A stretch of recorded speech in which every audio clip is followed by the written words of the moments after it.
Welcome back. Today we're going to go over step 26 of your 28-point air conditioning tune-up and system rejuvenation. Step number 26 is to clean the condenser fan blades.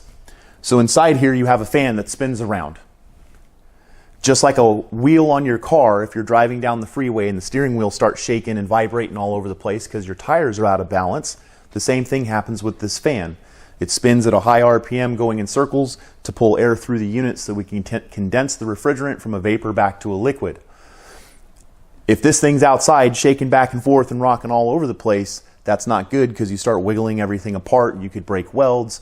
It just basically could damage the whole system, just like you could damage your car driving down the road with tires out of balance.